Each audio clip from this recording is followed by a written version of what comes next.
Boa noite. Bem-vindo, internautas, a mais essa entrevista aqui na Jovem Pan Online.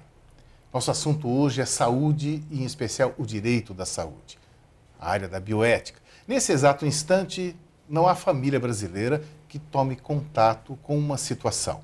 Um parente que está gravemente doente, outro com uma doença irreversível e a vida segue o seu curso natural. Todos nós, um dia, vamos morrer. As famílias que passam por isso vivem a dor, vão viver o luto e estão diante de um assunto que se torna candente.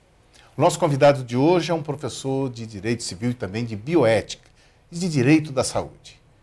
O professor Dr. Washington Fonseca é o nosso convidado. Boa noite, obrigado pela presença do senhor. Boa noite, Fernando.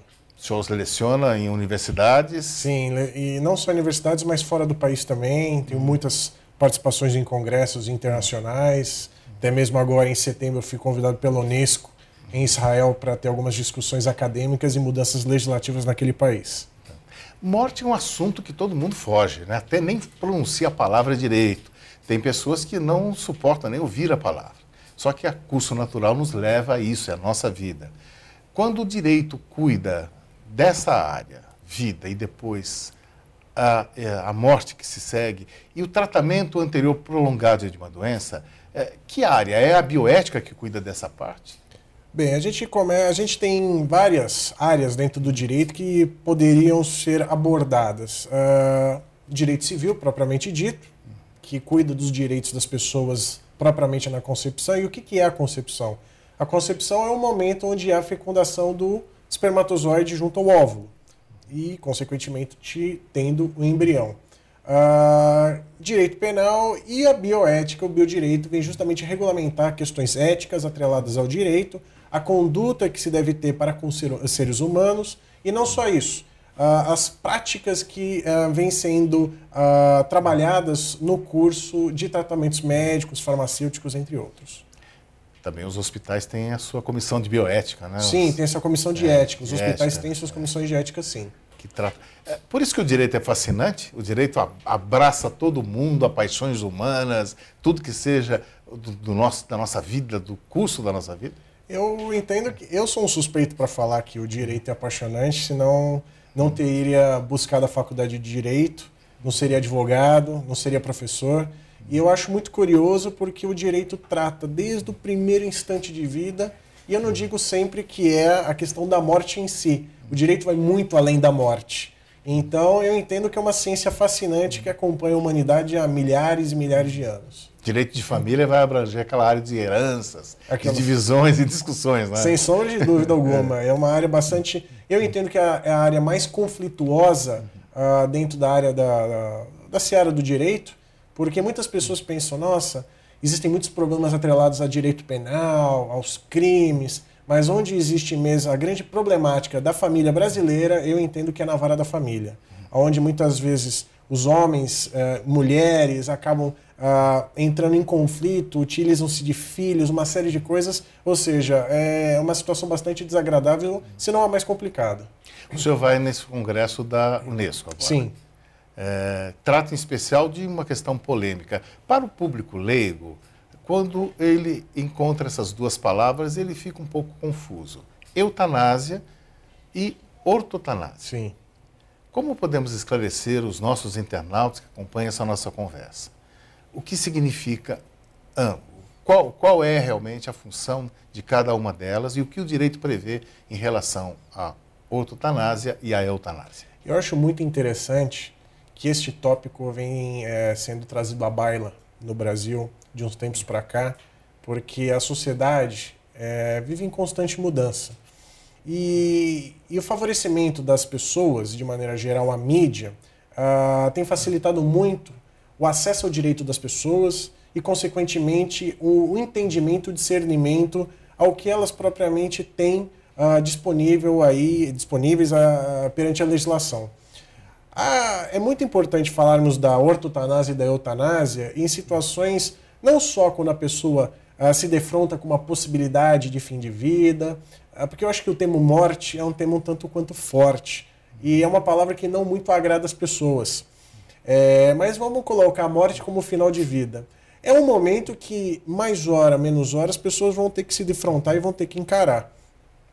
Então, nada constrangedor, não nada também complicado, se a gente falar, para falar bastante complicado, é se defrontar com essas questões atreladas à ética, o que é bom para o parente, o que é bom, dependendo como for, para uma mãe, para um avô, alguém que porventura tenha um ente querido numa fase terminal de doença e não sabia o que fazer.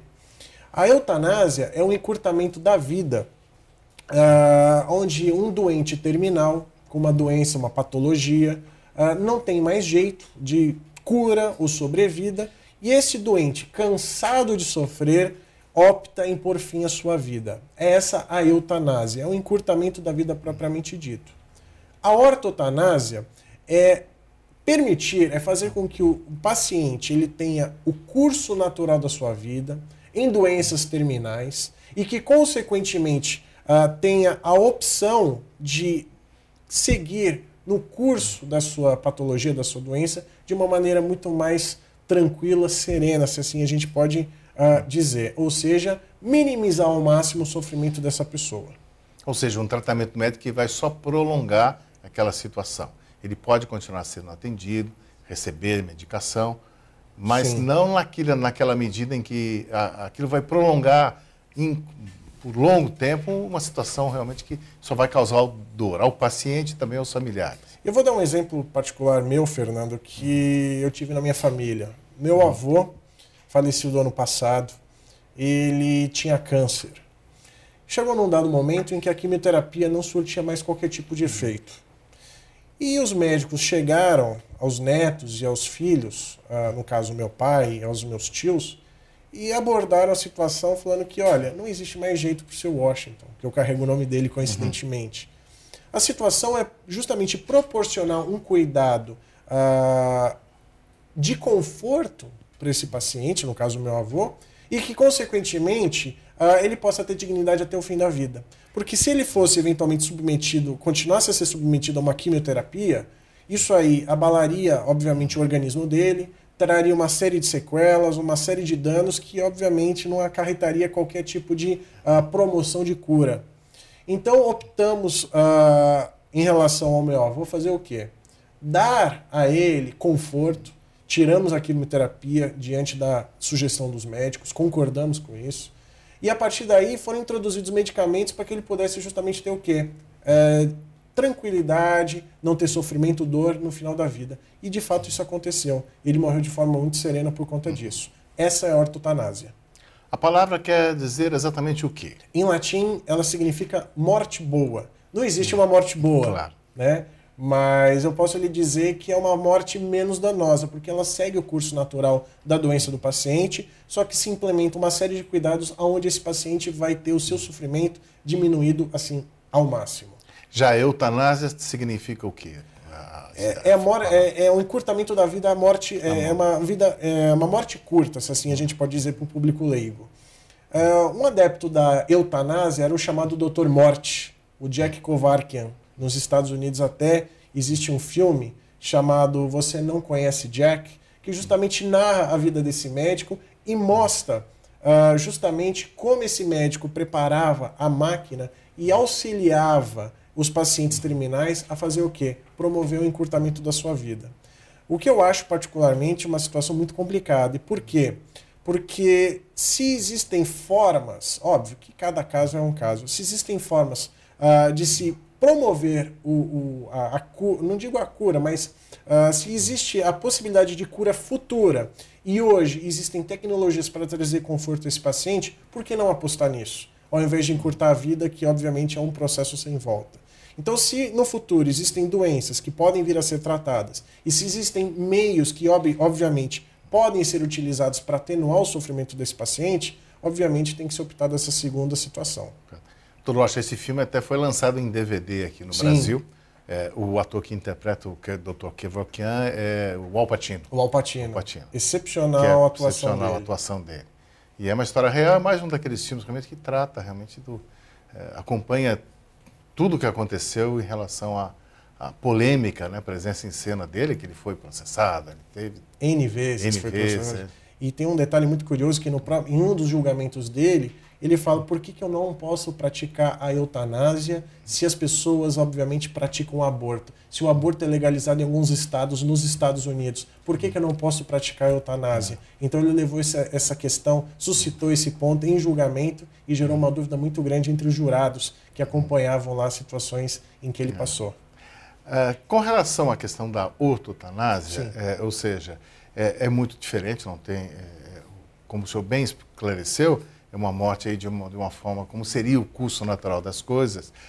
Existe lei aqui no estado de São Paulo que prevê essa questão. Ou seja, a chamada Lei Covas. Lei Covas. Foi no período do governador Mário Covas. Perfeito. Que sofreu de um câncer. Exatamente. Você acompanhou também o noticiário? Acompanhei, vi de perto um sofrimento muito grande do nosso ex-governador. E é uma lei, com perdão da palavra, eu acho que é uma lei muito política, né? Porque quem pode somente regulamentar questões relacionadas a parte penal é a União Federal. A Lei Covas, ela traz em seu contexto a necessidade de buscar a dignidade ao paciente. Isso aí é uma coisa inerente ao ser humano que a gente tem que trabalhar e pensar que tem que ser dada a condição mais digna ao paciente. É uma lei que propriamente não tem uma aplicabilidade grande. Agora, quem poderia eventualmente promover algum tipo de mudança legislativa dentro desse contexto todo é a União Federal. Inclusive, existe projeto de lei hoje em tramitação no Congresso Nacional que vem a discutir a regulamentação da eutanásia e da ortotanásia no Brasil. Os órgãos de fiscalização e exercício da medicina também já debateram essa questão do ortotanásia. Sim, já debateram. E já incluíram, inclusive, a possibilidade disso. Da parte, vamos dizer, dos médicos, foi também uma decisão que abrange na área federal, do Conselho Federal de Medicina? Tem toda a razão, Fernando, você tem toda a razão, porque o CFM, que desempenha um trabalho muito importante na área médica, trouxe como regulamentação uma resolução interna deles, onde eles destacam que a prática da ortotanásia pelo médico não constitui infração ética. Ou seja, ao passo que hoje, no Código Penal, nos defrontamos com questões onde na área do direito chamamos de tipos penais, as tipificações, onde, numa linguagem mais simples, temos o que é discriminado crime ou não, enquanto não há essa mudança legislativa, o Conselho Federal de Medicina, diante de tamanha necessidade que os médicos passam no seu dia a dia em situações como essa, já regulamentaram como conduta ética, isso é muito importante frisar, que a ortotanásia não venha infringir nenhum parâmetro ético por parte do Conselho Federal. Ou seja, para que haja necessariamente a prática da ortotanásia, pela resolução do CFM, do Conselho Federal de Medicina, é necessário que o médico venha expor ao paciente ou algum membro de sua família a possibilidade de não existir mais cura para esse paciente, tem que haver discriminação em prontuário, tá certo? E que, consequentemente, cuidados paliativos, diante, obviamente, da anuência do paciente, se não da própria família, venham a ser implementados para trazer conforto a essa pessoa. Aliás, essa área de cuidados paliativos, muitos hospitais de escola já têm, inclusive, um aprendizado dos médicos residentes, algo muito importante nessa área. O AC Camargo tem um setor de cuidados paliativos excepcional, o Hospital do Câncer, para quem não conhece. E, inclusive, eu posso falar por experiência própria que eu conheci o setor de cuidados paliativos do AC Camargo e o tratamento dado aos pacientes lá é ímpar. Não tenho o que se falar, pelo contrário, é um trabalho excepcional, de muito carinho, que eu pude testemunhar.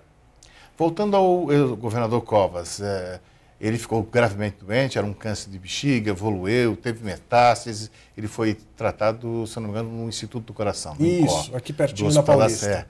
Um dos institutos do Hospital das Clínicas. O governador autorizou a ortotanásia em relação ao caso dele?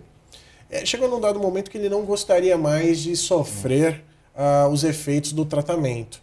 Então, nesse caso específico, o que aconteceu? Foi sugerido a ele, por própria iniciativa do ex-governador, que cuidados paliativos fossem implementados, ou seja, cuidados para que fosse atenuada a sua doença. E eu lembro que é uma situação bastante triste, e o cuidado paliativo é de suma importância em contextos como esse, porque imagina só se nós depararmos com uma situação de um câncer ou de qualquer outra doença que venha acarretar um prejuízo dessa natureza, nós venhamos a ser informados que não existe a possibilidade de cura. Então, eu acho que o que se espera propriamente, e o que foi o que aconteceu com o governador, é que todo cuidado que venha a atenuar ou diminuir o sofrimento por eles passados, né, tem que ser implementado, sem a menor sombra de dúvida. Até bem pouco tempo atrás, eu acho que pelo menos uns 15, 20 anos, os jornais até não publicavam a palavra câncer. Sim. Quando havia noticiário de alguém que morreu, aparecia morreu de uma doença prolongada. Sempre usavam um eufemismo assim. As famílias também evitavam pronunciar essa palavra. Isso tudo mudou bastante, até bem.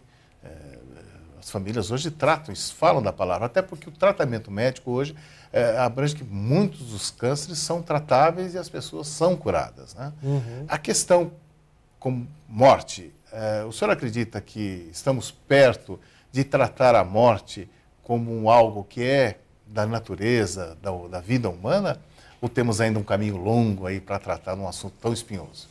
Olha, para ser muito sincero, eu entendo que a sociedade brasileira evoluiu muito mesmo. As pessoas têm tido mais acesso à informação e até uma das situações que você muito bem mencionou, Fernando, a respeito do câncer, era tido como uma sentença de morte.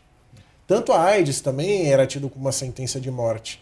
E eu acho muito curioso, e é um exemplo que eu costumo falar do Magic Johnson, daquele jogador de basquete que foi para as Olimpíadas em 1992 e está muito bem, vive muito bem com HIV.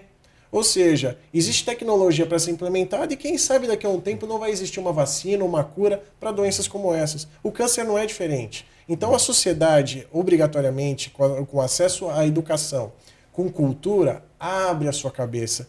Discussões acadêmicas em universidades são situações que são precisas e são necessárias. E a partir do momento em que há essa mudança de postura, há uma mudança de pensamento, tenha certeza absoluta, o tabu cai por terra e hoje as pessoas têm a possibilidade de tratar o estigma do câncer de uma forma, por exemplo, muito melhor. E eu também falo que eu acho que o câncer da sociedade, que obviamente pode ser tratado e, obviamente, a gente busca por uma cura, é o acesso da educação, é a falta de acesso de educação às pessoas. A partir do momento que as pessoas tiverem acesso à educação e acesso à informação, muitos tabus, estigmas caem por terra. E um ponto que eu gostaria de falar também, que eu acho muito curioso com essa evolução da sociedade, é que os estigmas relacionados às religiões têm se colocado muito de lado e, obviamente, a razão e o conhecimento têm sido aplicado de uma maneira muito produtiva. Então, não podemos desdenhar em hipótese nenhuma da religião, porque a religião nos traz um conforto muito grande, ela deve ser respeitada, seja de qual forma que ela venha a ser praticada, mas, obviamente, as duas coisas devem ser separadas, coisa que antigamente a sociedade muito mesclava a ciência e a religião, o conhecimento e a religião, ou melhor, a falta de conhecimento junto à religião propriamente dita. Então é uma coisa que há de se pensar. Para concluir nossa conversa, no início o senhor contou que vai participar do Congresso Mundial da Unesco. Como os especialistas, os professores de direito, os juristas lá fora, acompanham aí o Brasil nessa área? Eles entendem, eu não só vou participar do Congresso da Unesco, mas eu também vou participar do Congresso Mundial de Direito Médico que vai ocorrer aqui no Brasil, dia 7 a 10 de agosto, em Maceió, justamente sobre esse tema da ortotanásia e da eutanásia. As pessoas que são de outros países, principalmente da Europa e Oriente Médio, com quem eu tenho contato, eles observam o Brasil com muito bons olhos, com as possibilidades de mudança, tanto que existe a possibilidade, nesse Congresso da Unesco, em setembro, em Israel, de virmos a discutir mudanças legislativas naquele país com experiências trazidas do Brasil.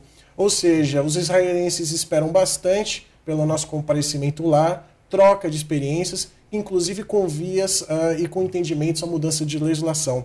A França, a mesma coisa, que eu tive já na França e em Portugal, ou seja, o Brasil é muito bem recepcionado. Temos uma cultura de vanguarda bastante interessante e que, obviamente, muitos países desenvolvidos olham para o Brasil e buscam, no bom sentido, nos copiar. Então, eu acredito que a gente esteja aí numa situação muito privilegiada. Há muito o que se fazer, mas também a gente não pode colocar o nosso país na lata do lixo de maneira nenhuma. Perfeito. Doutor Washington, se os internautas que nos acompanham quiserem acessar um site, o senhor te dispõe de um site no qual o trabalho do senhor, os seus artigos e a opinião do senhor tão experimentada estará disponível? Qual é o site? Sim, é www.wfonseca.com.br. Já está aí na tela, o internauta pode anotar. Tá ótimo. Doutor Washington Fonseca, muito obrigado pela presença. A Jovem Pan agradece a experiência do senhor trazida e compartilhada aqui com tantos internautas. Muito obrigado, agradeço o convite, foi um grande prazer. Esta é a Jovem Pan Online.